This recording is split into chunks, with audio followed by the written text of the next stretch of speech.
Good evening, Facebook, YouTube, and Twitter. This is Rich again, back for a very special video blog. It's Christmas Eve 2015, around 8:07 in the evening, and tonight I'm going to be reading "Twas the Night Before Christmas" by Clement Clark Moore.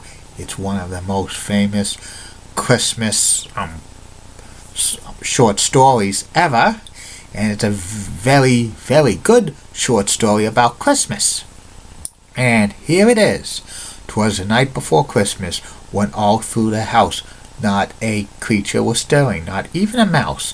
The stockings were hung by the chimney with care, in hopes that St. Nicholas will soon be there. The children were nestled all snug in their beds, while visions of sugar plums danced in their head, and Mamma in her kerchief, and I in my cap, had just settled our brains for a long winter's nap, when out on the roof there was arose such a chatter. When I springed from my bed to see what was the matter, away in the window I flew like a flash, tore open the shutters, and threw up the sash. The moon on the breast of the new fallen snow gave the lustre of a midday to objects below, when what to my wondering eyes should appear but a miniature sled and a tiny reindeer, with a little old driver so lively and quick, I knew in a moment it must be St. Nick.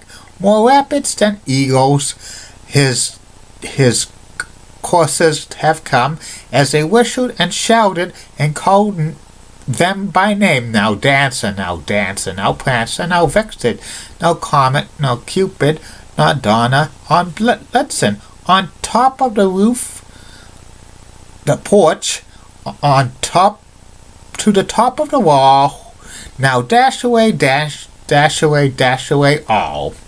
As dry leaves that before the wild hurricane fly, when they met with an obstacle mount to the sky. So up to the house top the coursers they threw, with the sled full of toys, and St. Nick too.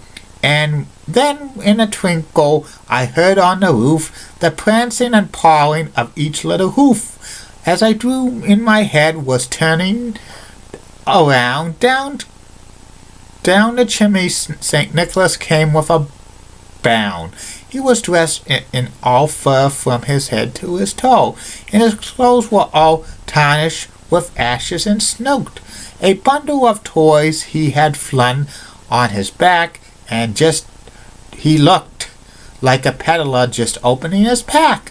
His eyes, how they twinkled, his dimples how merry, his cheeks were like roses, his nose was like cherry, his droll little mouth was drawn up like a bow, and his beard on his chin was as white as the snow. The stump on the pipe he held tight in his teeth, and the smoke it encircled his head like a wreath.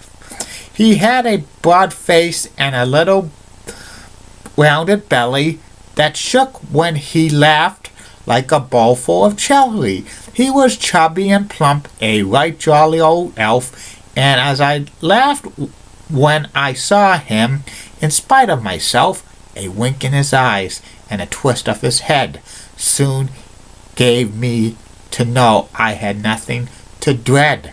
He spoke not a word, went straight to his work, and filled all the stockings, then turned with a jerk, and laying in his finger aside of his nose, and giving a nod up the chimney he rose. He sprang to his sled, to the team gave a whistle, and down they all flew like the down of a thistle. But I heard him exclaim, ere he drove out of sight, "Happy Christmas to all, and to all a good night." And Facebook, YouTube, and Twitter, good night, and have a Merry Christmas. I will be back tomorrow morning. Bye.